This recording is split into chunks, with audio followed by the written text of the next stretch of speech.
So my name's Rachel Obenchain, and I am in Spokane, Washington, which is in the Pacific Northwest. And I saw there's some people from the Pacific Northwest in the chat, so that's really exciting. Um, and also, my parents are here. Hi. Hi, mom. Hi, dad. Yeah, so I actually, let's see.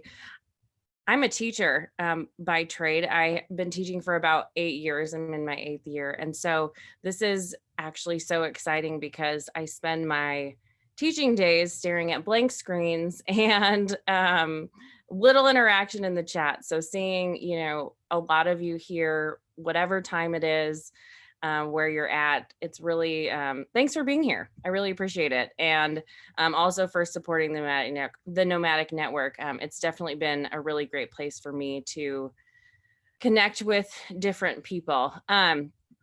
Let's see, I'll tell you a little bit more about myself kind of as we get going, but let me make sure I'm able to do this. There we go. So we're going to talk tonight about, nope, I'm not shared, am I? I told you I do this every day, and yet sometimes, there we go. All right, so we're going to talk tonight about how to better plan your future trips. It was nice to see some people have some travel plans for 2021. If you are like me, you probably had at least 2 or 3 travel plans canceled this year. And so, it hasn't been a great year for travel, but it has been a great year to be able to, I think, really think about where we want to go and where we want to spend our money. And, with that being said, how can we plan our trips better going forward? And I'm a traveler, but I know by no means do I know everything. So I want you to, keep that in mind as well. I've got a lot of tips, but so do a lot of other people. So feel free to throw something in the chat if you want to. So just a little bit about myself. So like I said, I'm a teacher.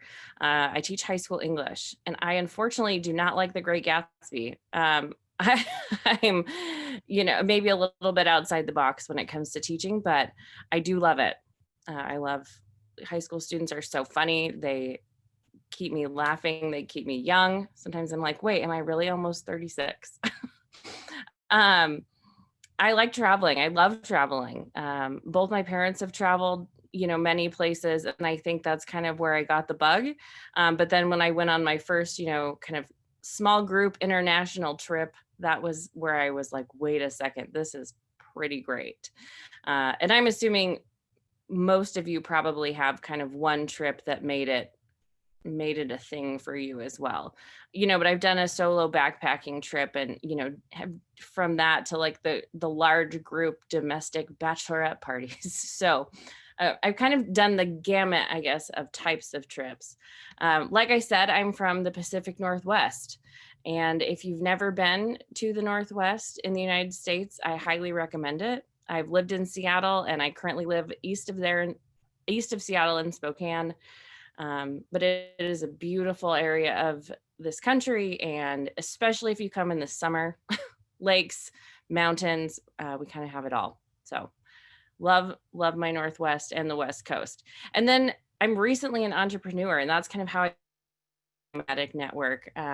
One of my friends, Nicole, said they're doing this event on the Nomadic Network and you should go. It's about being an entrepreneur, a travel entrepreneur. And so that's kind of how I was connected.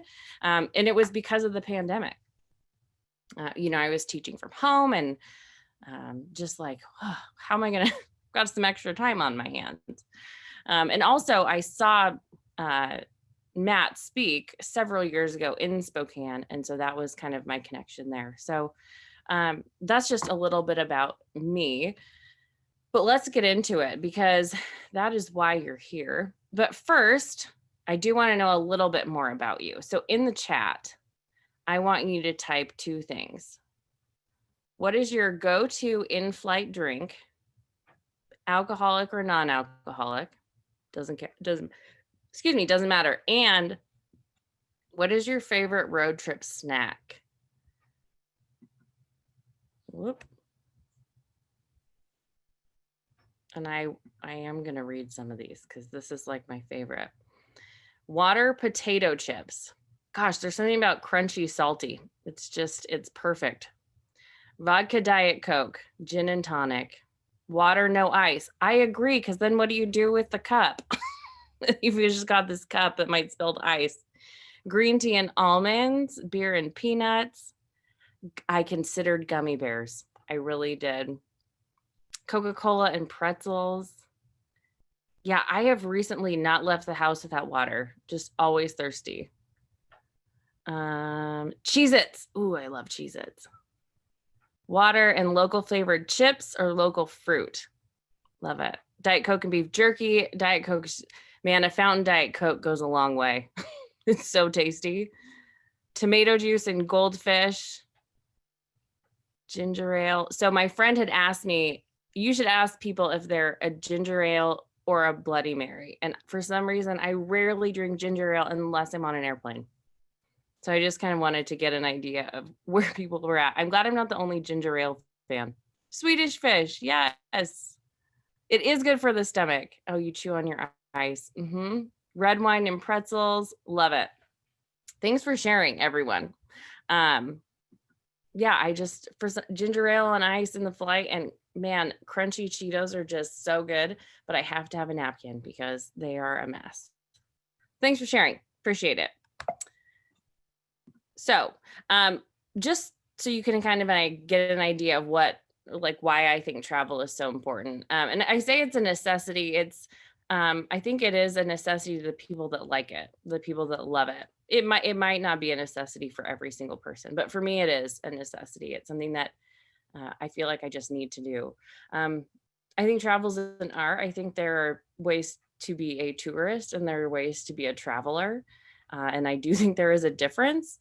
And I think learning to becoming an actual traveler is an art form, right? Looking for places that not everybody is at and supporting local businesses rather than, some of the places that everybody else goes. I also think that travel is a privilege because not everybody is able to do it. And I think taking advantage of that privilege is important, but also acknowledging that it is a privilege is important. Travel is humbling. Wow, just, for one, it just gives us perspective on, the things that we have and the things that we don't have, maybe the things we take for granted. But also, it truly makes you realize you don't have control of everything, right? You can plan and plan and plan, but it might not go as planned because there are just so many other outside things involved. So it's definitely can be a humbling experience.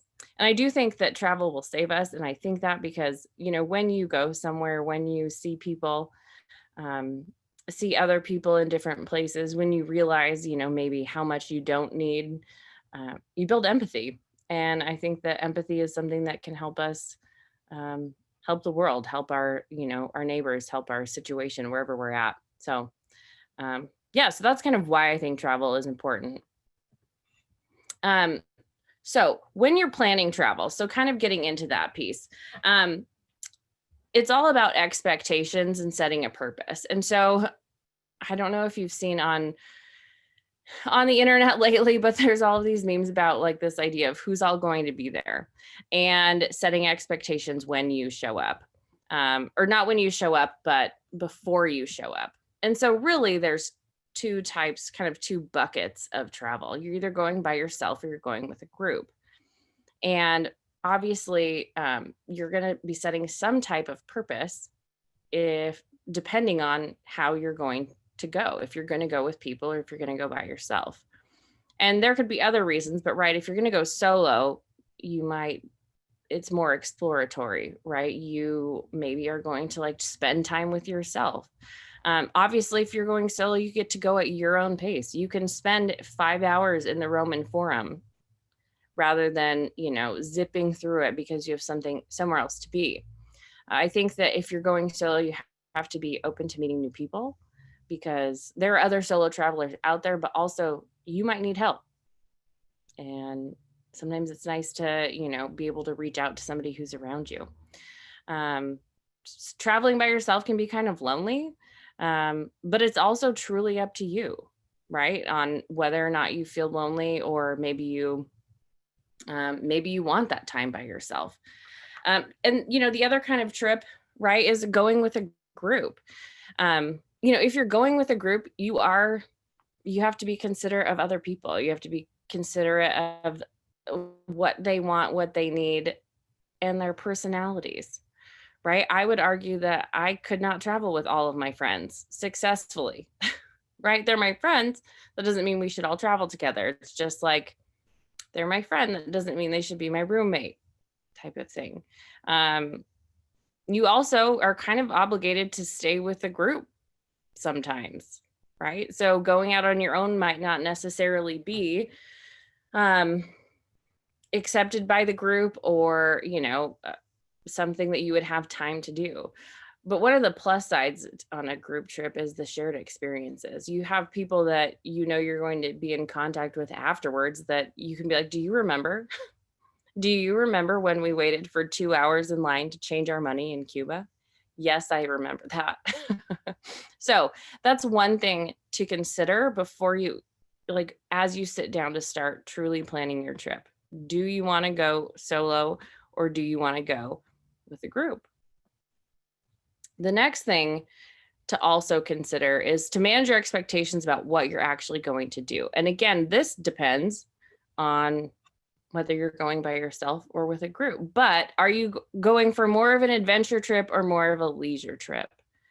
Right? So an adventure trip, I would consider you're exploring, right? You want to see everything. You don't want to sleep in. You're up at 6 a.m. because sleep is for the weak, right? You'll rest when you're dead. You might have an itinerary to the max. Better put on your walking shoes. We're going to count our steps and we're going to walk, 20 miles a day. Now, these are extreme, right? But these are kind of the two different types of trips. Then you have like more of a leisure trip, right? You want to rest. You want to sit at the beach. You want to stare at the ocean with your book in hand. Beach laying all day is welcome. This I'm describing like my favorite trip right now.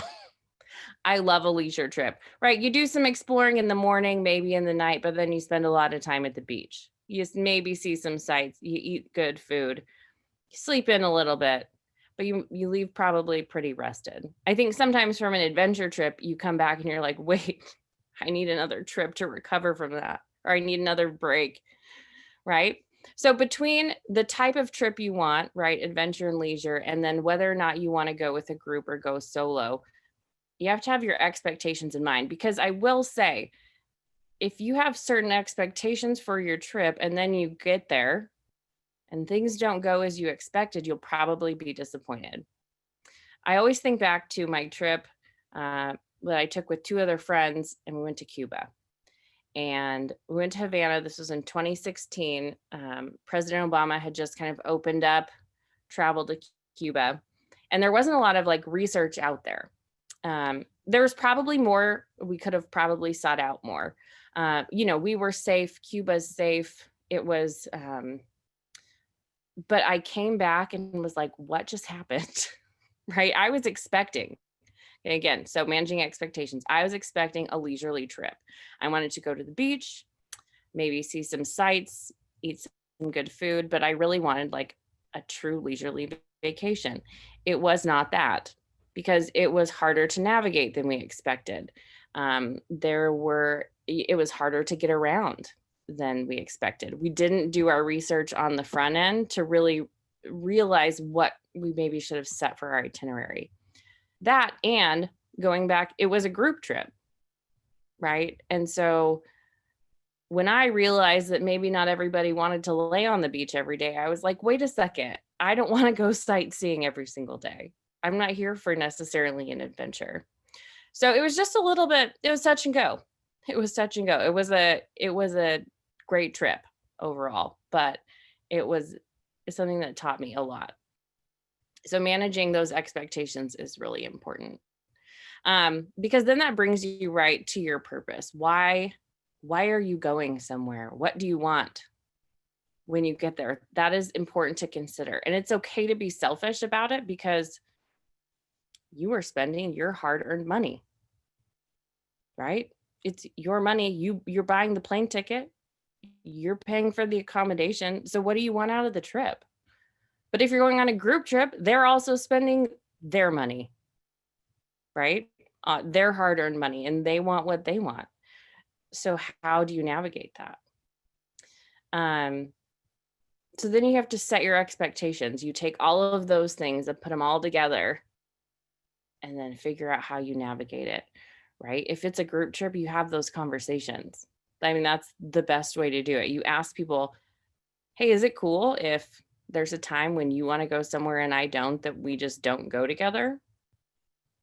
Like, is that okay? And just having those open conversations. So then when that scenario comes up, because it probably will, then everybody's fine.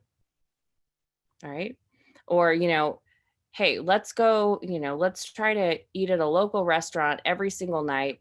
But then on the last night, let's go to this one restaurant because, even though it's really famous, it's really highly rated, whatever. So talking through those things with the people you're going with and not just assuming that they have the same trip purpose as you. Okay. Because unless you're going by yourself, everyone's got skin in the game and you want everyone to have a good time. Because if people aren't having a good time, then nobody's having a good time. So when you're planning, those are things to consider. The next piece to consider, I think, is equity.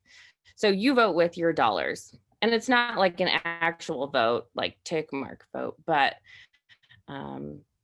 right. So do the places that you go, right, and the businesses that you'll patron there, do they align with your values? And that's just something I think that you should think about. No place is perfect. It's just not. But, let's say you're going somewhere domestic.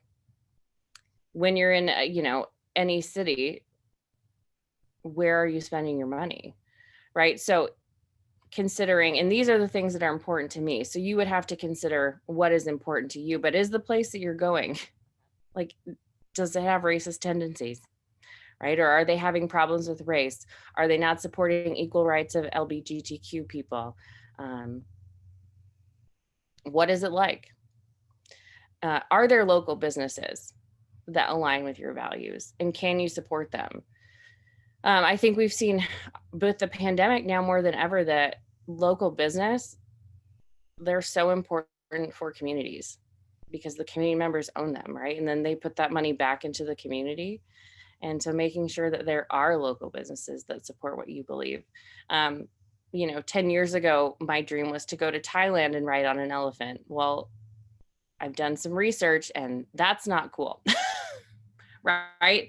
Like, we know that, there's a lot of places that maybe don't treat elephants as humanely as they should. And so now I still would like to go hang out with the elephants, but, I want to go to a place that treats elephants with respect and, I can just hang out with them instead of, I don't need to go on an elephant ride. I want a baby elephant to sit on me, in those videos when the elephant, they're just so cute.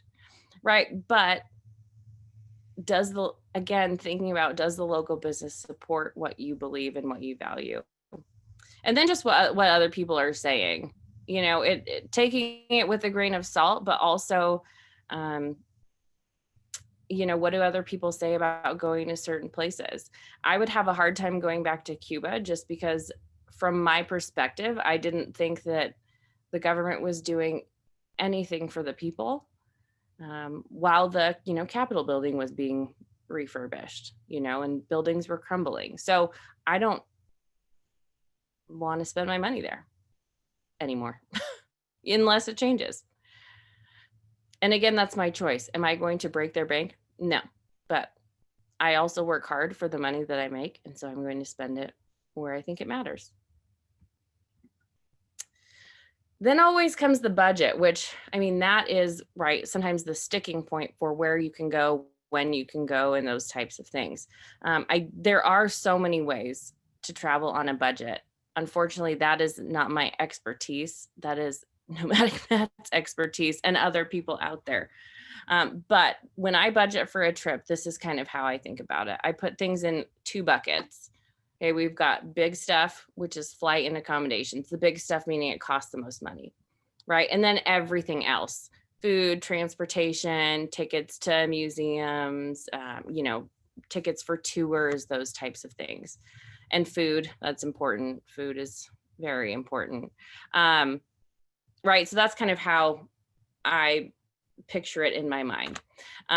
When I'm looking at plane tickets, when I'm looking at accommodations, I always, if I'm thinking about, okay, I want to go here in 6 months or here in a year, I start looking in advance just to get an estimate of how much it costs to visit a certain place.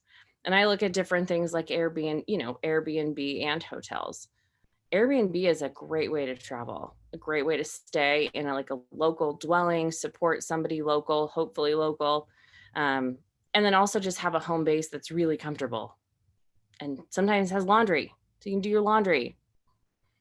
Again, though, traveling on a lower budget is not my area of expertise, but I will say looking at trips, maybe looking at times when fewer people go is really important.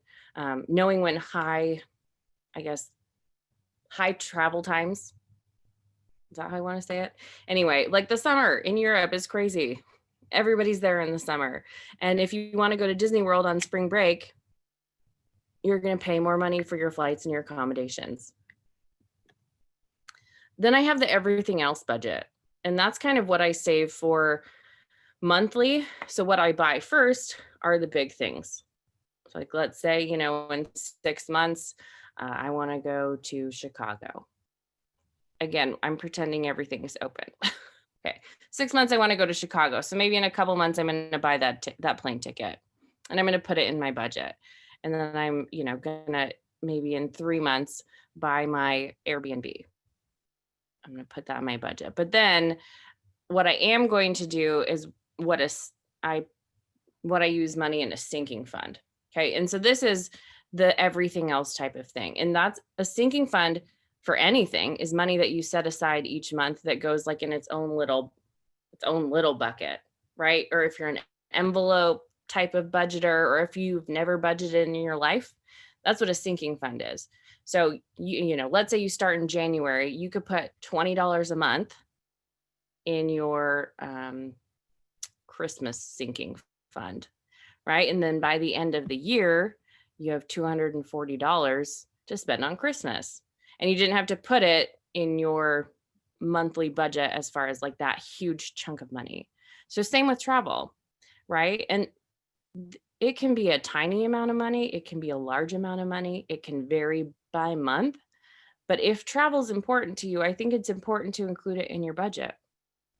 So putting away $50, $100 a month into a travel sinking fund, then you've got this buffer of money that when you actually go on this trip, like, oh, I've got an extra $400, or I didn't have to put this in my monthly budget because I already have, $400 saved up for food, extra stuff, shopping, local souvenirs, etc. Like morning coffee, a magazine, right? A $5 water at the airport, whatever that is. You have the money set aside for it. So that's important to consider when you're planning your travel as well. If you've never budgeted before, I highly recommend it. Budgeting, I think, I'm teaching it to my high school seniors, or I'm trying to, but, and there's so many resources online. There's so many personal finance people on Instagram and Facebook that can help you with your budget. Yeah. I think there was one thing I forgot, but it might come back to me. So then how do you actually plan it? How do you actually lay out your itinerary? So this is where you kind of put it all together, right? I know what I was going to say about budget. If you look into going to the Maldives, and I always use this as an example because it's very expensive. First of all, it costs a lot of money to get there. Second of all, the nightly rate for a hotel it's like, $750 plus. It's a night. It's probably more than that. Um, if you're adding that up and you're thinking, oh, I'm going to have to save like, I don't know, $1,000 a month for this. And then you look at your monthly budget and you're like, I can't afford that. Then you might have to change where you want to go. And that's okay. That's totally fine. But I think that also helps you decide like, okay, this is how much I can afford. And this is where I want to go because of that. Right. So let's think of maybe other island destinations that are just as beautiful, um, that are maybe not as expensive. And I say the Maldives also because it is, I do want to go there. It's absolutely gorgeous. Has anybody been there? Anybody? Um, so then you get to actually planning your trip. Now, some of you might be itinerary to the max, right? Like at 8 a.m. we do this, at 9 a.m. we do this, at 10 a.m. and so on and so forth. That is not how I travel. However, I do I map it out briefly, especially if I'm only there for a few days and not very much time, because I know that for myself during the day, I usually want some downtime, whether that's to like take a nap, whether it's to read, whether it's to just do something that I didn't have planned necessarily. Um, but what do you want out of your days? Do you want that? Do you want to feel, I guess, tired by the end of the day? You know, walking those 26,000 steps, or do you want to feel relaxed at your last meal? I don't know. Then thinking about, okay, where do I want to eat? And if I want to eat somewhere, do they require reservations? A lot of places right now, because of COVID, are requiring reservations because they have limited seating and limited capacity. So you have to make reservations. Um, or is it order takeout, or what does it look like? A lot of times I like to have just like a fancy meal.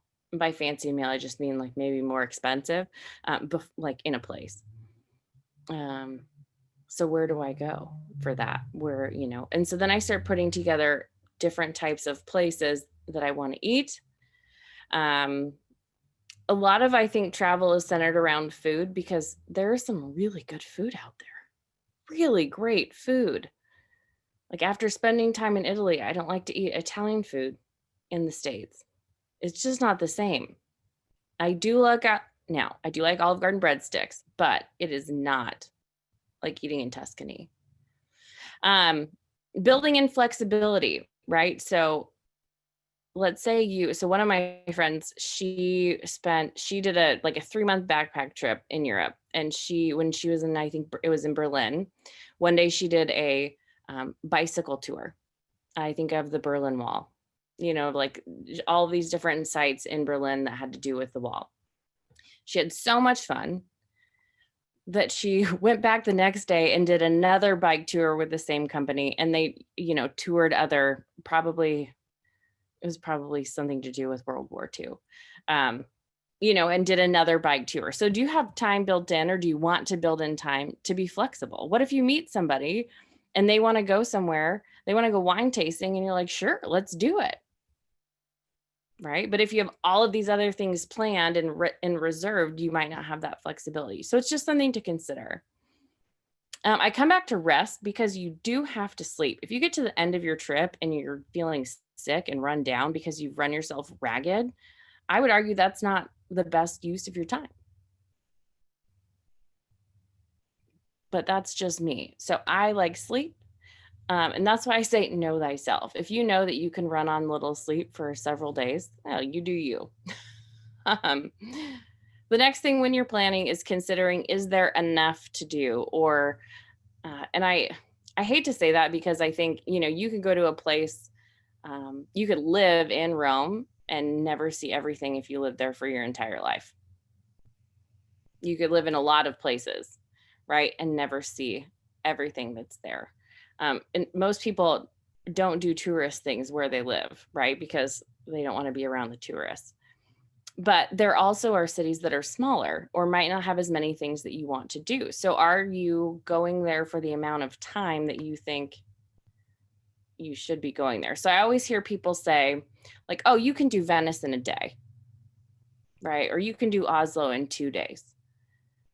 But it depends on what you want to see and what you want to do. But if you're, kind of mapping out an itinerary and you feel like, wait, there's not a lot I want to actually see here, then maybe you don't spend as much time there. So that can kind of help map that out as well. And that's what I've got. So like I said, these are all things to consider when you're planning your trips, but I think it comes down to setting yourself up with a purpose and managing your expectations, because you want to leave and feel like you got the most for your money, right? That you got the most for your time, because both are precious, but both are renewable as well. So who has questions? Thank you, Rachel. Yeah. That was so great. Thanks. It was fun. Love learning from you and hearing so many people's different experiences in the chat as well. There was some great advice in there. Oh, I bet. Everyone, if you can go back through it. Yep, it's awesome. Okay, so we have a few to start off. I know, let's see. Anu Krati, I hope I'm pronouncing your name right. Apologies if not. Wants to know about booking restaurant reservations in advance. Some countries, they usually don't have a website or like social media places. Like, what platforms have you used to book restaurants in other cities, other countries, if it's hard to get a hold of them? Yeah, so if they don't have a website, that'll be pretty tricky to book in advance. But I've seen a lot of restaurants that use OpenTable. So I've used that several times. If they don't have that, they'll usually have some kind of submission form where you can, go in and request a reservation time. I say that because there's a reservation that I want to make at a restaurant in Mexico City. And I keep checking because you can only make reservations like a few weeks in advance. And I'm like, oh man, like I gotta make sure I plan it right. Like the really popular Michelin starred one or something in the really fancy neighborhood. Yeah, probably. I'm still doing research. If anyone remembers that most famous restaurant in Mexico City, drop it in the chat. Yeah. But and that's the thing, you have to kind of just go in and check. And but restaurants will set themselves up, like I said, with OpenTable, or that, I think that's the one I see used the most. Yeah. OpenTable. Yep. Yeah. I think also sometimes I get a little extreme in personal experiences, and like if I know where I'm staying, whether it be Airbnb, hotel, hostel, I'll contact the concierge or the front desk of where I'm staying and ask them to get a hold of the restaurant to ensure that, like, hey, I'm in another country. I can't do this as easily because I don't have an international phone number or whoever. Maybe that person in that country has connections to that restaurant already. So that's also something you could do for those who are asking. Ask your hotel, Airbnb, hostel concierge to make reservations for you. Yeah, and the Airbnbs are so great about recommending local places. And, the host of Airbnb is typically local. And so they have, some of the best recommendations, I think. Yeah, absolutely. I love all the suggestions in the chat. Erica is saying openrice.com is like the Yelp of Asia. That's an amazing name. That is an amazing name. OpenRice. So good. And then it's like not supposed to be funny, but it's cute. It's cute. And then Anthony was saying TripAdvisor's always been go-to for reviews. And I do believe you can reserve via TripAdvisor most cases as well. I always take TripAdvisor with a grain of salt, just because I think there are so many reviews, and I don't know. I prefer, when I'm, I guess, sussing out a place, I go to their social media and, see if there's any engagement there. Not that every single place has a social media or has that engagement, but I think that's a pretty good indicator of if it's really actually that good. Right. Well, yeah, I totally understand what you mean. For example, I live in Los Angeles, huge tourist city, right? So things Mhm. on Hollywood Boulevard and in Santa Monica that a local would never ever go to, Mhm. tourists come in and they frequent these places, and then they like inflate the reviews on TripAdvisor, which in Mhm. reality it's like, it's different for the what the locals like versus what tourists like. So yep, Yep. taking it with a grain of salt on TripAdvisor. I do that as well, especially for Mhm. really touristy places, say New York, LA. So it's Yeah. interesting. I like to cross reference reviews as well. Google Mhm. Maps, Yelp, Mhm. TripAdvisor, whatever. Lovely. Okay, we got a lot more great questions in. So Jess, at the Wander Word, wants to know, what was a trip that changed your life and gave you wanderlust? That's a great question. Hi, Jess. She's one of my Instagram friends too. Hi. Um, my first trip, so it was my very first trip abroad. My friend Jenna and I met our friend Jessica, who was living in Spain. We met her in Greece. We met in Athens, and Greece was beautiful. We went to a couple of the islands, but then we went to Rome, and that was it for me. I just thought Rome was it was spectacular. And so I have family that lives in Rome, and it was really interesting because I don't really know how we were supposed to find each other. So we and all I remember is we get off the train and I heard somebody calling my name, and it was for lack of a better way to call, is my like great uncle. He was like, Raquel, Raquel, and I was like, oh my gosh, that's me. But Oh, he showed us around Rome. It was really cool. But he showed us around Rome, and I just remember like walking down the street and thinking, wow, this is really great. And then turning the corner and there was the Trevi Fountain. And I was just like, it just, it was so unexpected and it just hit me. And I was like, okay, this is it. Because it's been there for so long and it's in, pristine condition. And, and there's so many other things about Rome that I think are spectacular. But Rome was it for me. Yeah. oh, Thanks, Jess. that's lovely to hear. I have not been to Italy. Drop in the chat if you've been to Italy or Rome and had had an eye-opening experience in Rome as well. Thanks for sharing that, Rachel. Erica has a question. How did you Yeah. get into travel consulting? Yeah, so that's part of my business is to help people plan their trips. And so how did I get into it? So I had a friend of a friend who wanted to plan a trip to Europe for her and her three like teenagers. And she owned her own business and she knew that I had traveled quite a bit. And she just said, "Can you help me with this?" Because she didn't have time. She didn't have the actual time to do it. To put in the time because it does take a lot of time to research, to map out, when you fly to here, fly to there, and all of those moving parts. Which I mean, that's a whole other topic, right? Like those logistics.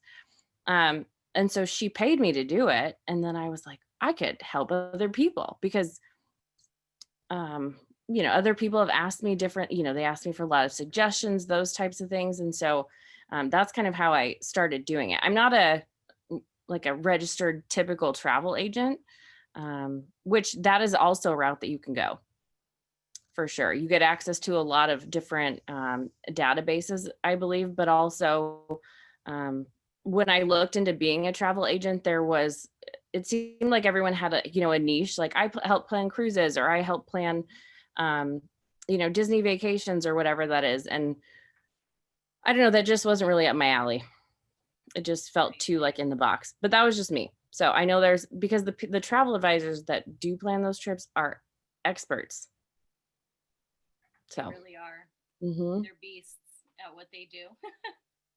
Mhm. Very cool, Yeah. though. Yeah. All right. So, Harry wants to know, how do you assess a new destination and decide how many days are necessary to cover the area in at least a modest way without being superficial?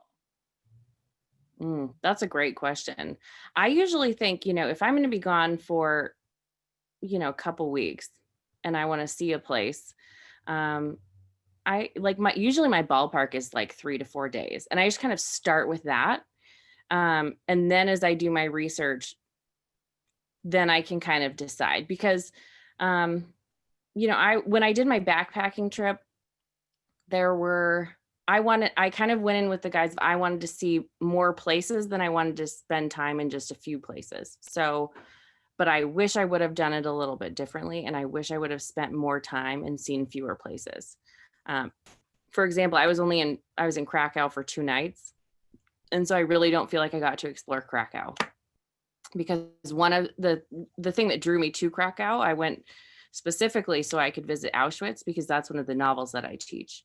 And I teach the novel Night, which is Elie Wiesel's his memoir of his experiences there. And so I felt compelled to go. But Krakow in itself is an amazing city, and it's inexpensive, and the food is great, and the people are nice. And so, I spent basically a day at Auschwitz, and I wish I would have had a couple more days there to see some of the things there. So I kind of start with that 3 to 4 day because, you have to consider too that it takes you time to get there, right? Usually it's about a half day to get wherever you're going or more. And then when you leave, it's about another half day. So if you're only somewhere for like 2 nights, you're just not getting that much time there.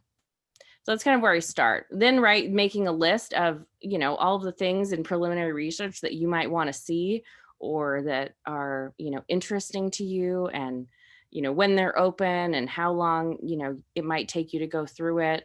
I'm not a big museum person, but I usually hit up a museum every place I go. You know what else I love to do? The zoo. If a place doesn't have maybe a ton of things, I like to go to the zoo. Uh-oh, I could have frozen. Am I good? Okay, Good. phew. Whew. Um, I'm worried it's me that's no. freezing. So I think that's where I start and then go from there. Okay. I like that because I think I take the same approach because I want to pack in maybe a day or two of things. And then I want a day or two of like cruising Mhm. like a local, like chilling, etc. So Mhm. 3 to 4 days is good for me. I spent a lot of 2 day trips somewhere as well, and it's just like, Mhm. did I even go here? So good advice. Yeah. Yeah. Great. We had a few more questions. I'm going to piggyback onto that one. Phoebe wanted to know, like, when should you start planning a trip? What's your advice for that? When do you start planning trips? I would say at least 6 months in advance, if not more. Um, now, especially with COVID, and I mean, we can't go to Europe.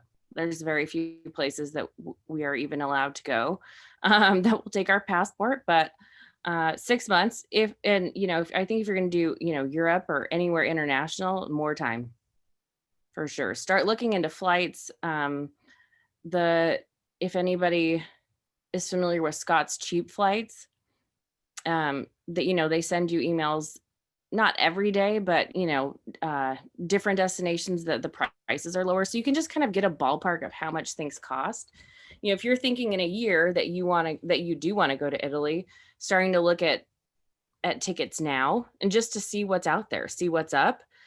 Ticket prices right now are a lot lower than they are typically. Like extremely lower. So that's the other thing too. Sometimes it's like, well, you could book a trip for a year in advance and then buy the ticket and not spend as much money. And then I don't know if we can't go there in a year, just get credit for the ticket. That could be that might be bad advice. That's totally up to you. But, um, you know, the closer you get to the date of the trip, the more money you'll probably spend, whether it's accommodation or flight. Just because, you can find some last minute deals, but um, I'm usually at least 3 months out with booking a ticket. Yeah. Right. Some people have been dropping some great resources in the chat, like Phoebe recommended Jack's Flight Mhm, Club. mhm. Anthony recommended Cheap O Air. Yep, I've used them before. And yep. And Yeah, it's interesting now. I think it's dependent on airline and destination and hotel, whoever you're booking with. on what their refund policy is these days and Mhm. what it's been for the past 8 months, what it will be for the next year. You Mhm. know, And Erica I also think, just dropped. Oh, go ahead. no, go ahead. Go ahead. I'm looking I at was the, gonna say Erica dropped a link in the chat, everyone, how to find a cheap flight, of course, from Matt himself on the website. Kayak is a good one for multi trips. Thank you, Kess. yes. Sorry if I'm mispronouncing your name. Nicholas, all the flight deals is great for deals.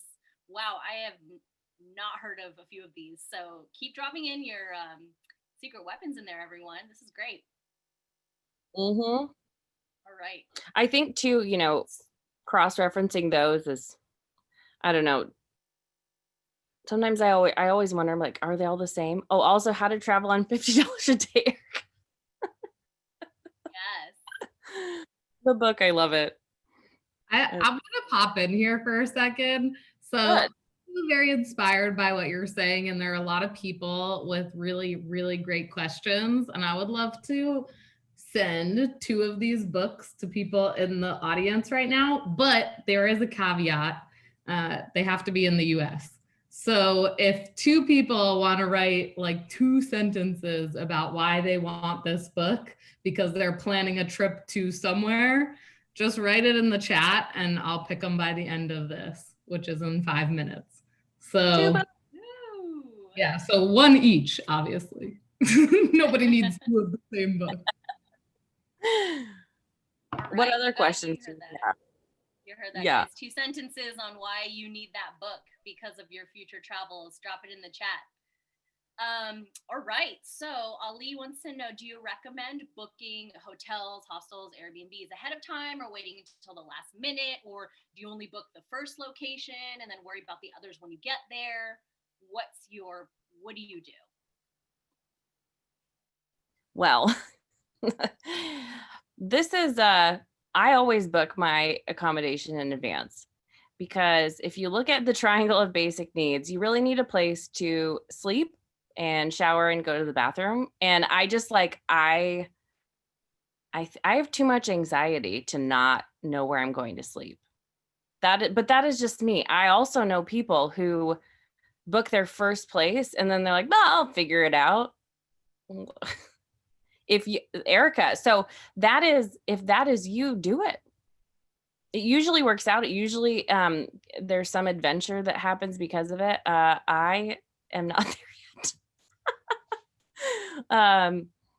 And gosh, it depends on where you go and what time of year too. Like I remember in Croatia, I had booked this hostel, months in advance. And I remember the gal at reception telling me, she's like, this place is booked out. It's like one of the best hostels on the island. You're lucky. Like, and it was so fun, all these things. But she was just like, it's hard to get a place to stay. We were in Hvar, which is really small. But she's like, it's hard to get a place to stay on this island, period, if you don't book in advance. So I think it depends where you're going and where you're staying and when. Right. Absolutely. Mhm. And then what your situation is,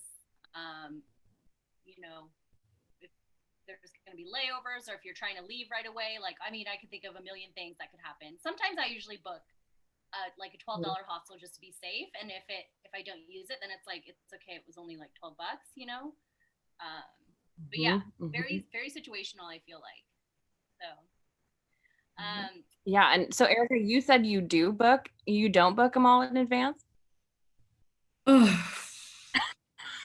I travel so crazily. I travel like I have nothing to do in the world. Like I am just like flying by the seat of my pants. I usually just book the first night and try to make friends with waitresses that speak English and then stay at their houses. I have a pretty crazy travel life. So it's pretty irreplicable unless you have my personality, but yeah, I have a philosophy that like the craziest, most memorable things that I do on a trip are always happenstance. They're never the things I plan. So I don't actually put that much time into planning it. However, listening to you, I'm like, man, I should really plan my trips a little better. So there's always, the grass is always greener. Like sometimes I feel like I'm going to go to Paris and accidentally miss the Eiffel Tower.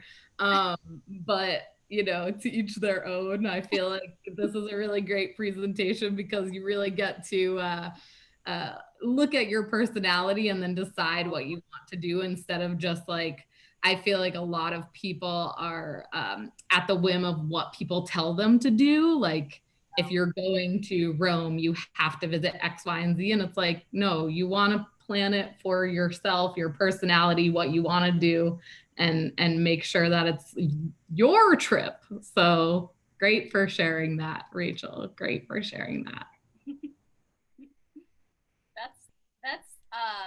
That's rough because I have experienced that too, where people are like, "Oh, you didn't see this in a place." Like it's like travel shaming.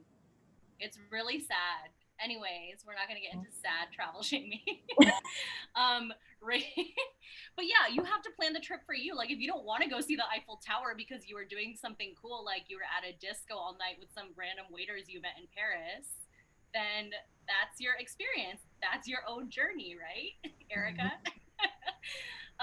So Erica's actually, she had a good question. What was one of the most like, oh, let me see, hold on. What was a disaster that happened to you on a trip, Rachel, and how did you solve that issue or problem? A disaster. You know, I've been lucky to not have any huge disasters, but that first time, my very first time abroad. So my friend Jen and I were like, we were both flying into Athens around the same time. We were like, oh, we'll just meet in the airport. What? Like, this is 10 years ago. You know, so our phones didn't work. Even if we would have had an international plan, they're like, somehow we just found each other. The gates coming into the gates coming in were different. Like they were in different terminals or something. I don't know how we found each other. So that was like disaster one. You know, so like just wasted time, right? We spent like an hour looking for each other. Oh my God. But then, so, you know, we hop on the train, we got into Athens. It's just so hot. And we were like, wait, how do we get to our hotel? And neither of us had written down the address or directions how to get there. And we just kind of looked at each other. Like Jenna was like, wait, you didn't write it down? And I was like, you didn't write it down? So we spent like another hour looking for it, like wandering the streets, and it was safe. It was daytime, but man, just, you know, not getting mad at each other, not having like kind of a downer moment, not letting it ruin the trip or whatever. But I would say that's the biggest disaster has always come from like scheduling mishaps, right? Where like a plane is late and you miss your whatever layover. That's happened a couple times. You just have to roll with it. I mean, you can't do anything else. Exactly. So actually, that sounds like quite an adventure, though. You get to figure out what's in the airport, and you get to figure out what's around town by exploring, trying to find your hotel. That sounds like the best way to get to know a city, to be honest, at the beginning. Well, and then it really, you know, then I thought to myself, why do I have this giant rolling bag? Like, why did we pack so much stuff? Why, you know, so it taught me so much.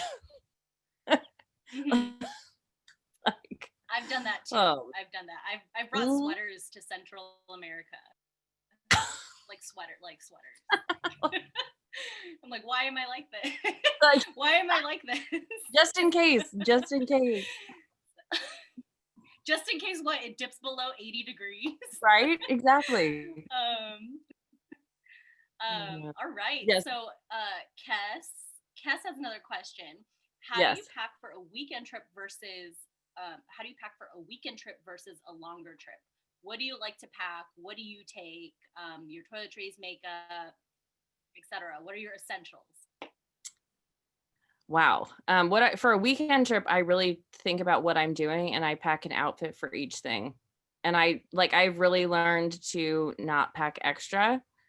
I'm like, no, I'm wearing this. Or, if I'm like driving somewhere, if it's a road trip, weekend trip, then I'll maybe pack a little bit more. But I really am like, nope, this is what I'm wearing. I try it on. I'm like, I better be happy with this, because somebody said backpack only for the win, like carry on only for a weekend trip. Like, I'm not trying to get my stuff lost. um, as few like cosmetic toiletries as possible. I mean, that's kind of where if I'm makeup wise, oh gosh, it's hard to tell you because I haven't worn makeup in a really long time. Like, I don't know what I wear anymore. Has anyone? Yeah. Yeah. Like eyebrow pencil and blush. Yep. I basically. Sounds So right. wait, just said you carried on for 6 weeks. Yeah, I had a backpack for 5. It was hard. I mean, it's not easy, but you can wear shorts multiple days in a row, the same shorts. Don't pack like that first trip, I think I had like 3 or 4 pairs of shoes. Terrible idea. Like 2 pairs. Like you need some kind of walking shoe and maybe like a flip-flop or a sandal. Yep. That's kind Absolutely. I try to challenge myself every trip. I get better with packing, and I've gotten slightly, but not where I want to be. And so it's it's a work in progress, right? Yeah. So awesome. Let's see. Oh wait, Miles is planning a hiking trip, the Tour de Mont Blanc, with a few hiking friends. Do you have any tips or hints or any advice you can give?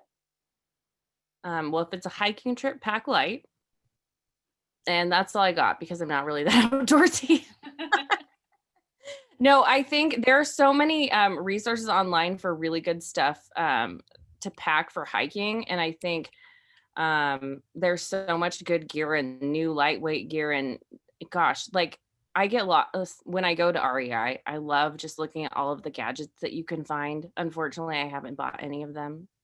I'm more of an beach indoorsy type of person. So.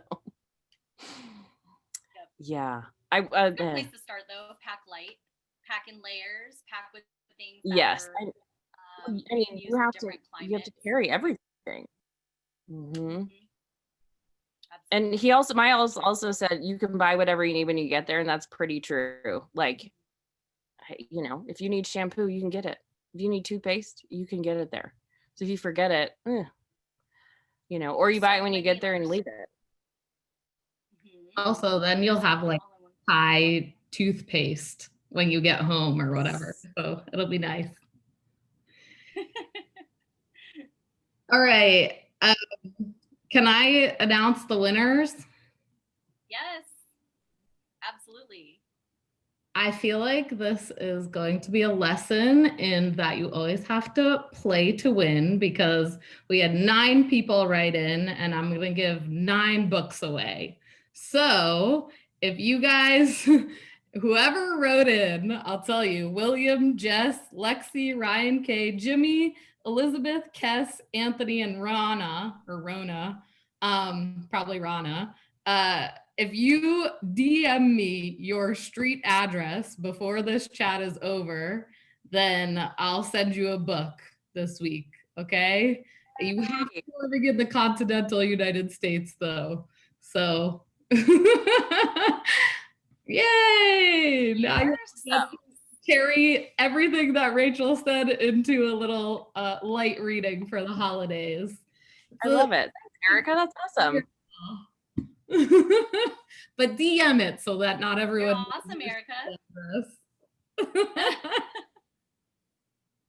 You just made everyone's night, afternoon, morning, wherever they are. Happy December. Congrats, winners. Yeah, it's a great book. Woohoo! That's awesome. So fun. Also, include your full name, just because a lot of you don't have your names as your names, because you need that when you're writing an address.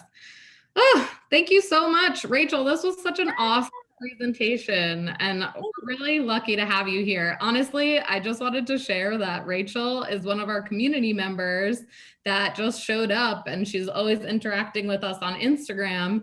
And so we totally invited her because she's a travel consultant. So we're so happy that you're here. And also, it's just a testament to how amazing and strong our community members are. We love when community members share and present, because honestly, everyone in this community has something to teach, something to tell, something to be an expert on. I could never give this presentation because I never plan anything, you know, but if you wanted to learn from me how to not plan stuff and have the greatest time abroad, I could teach that, you know. We all have something that is worth sharing. So I really appreciate everyone for being here. Rachel, you were amazing. Leah, you did such a good job presenting. Didn't Leah do a great job?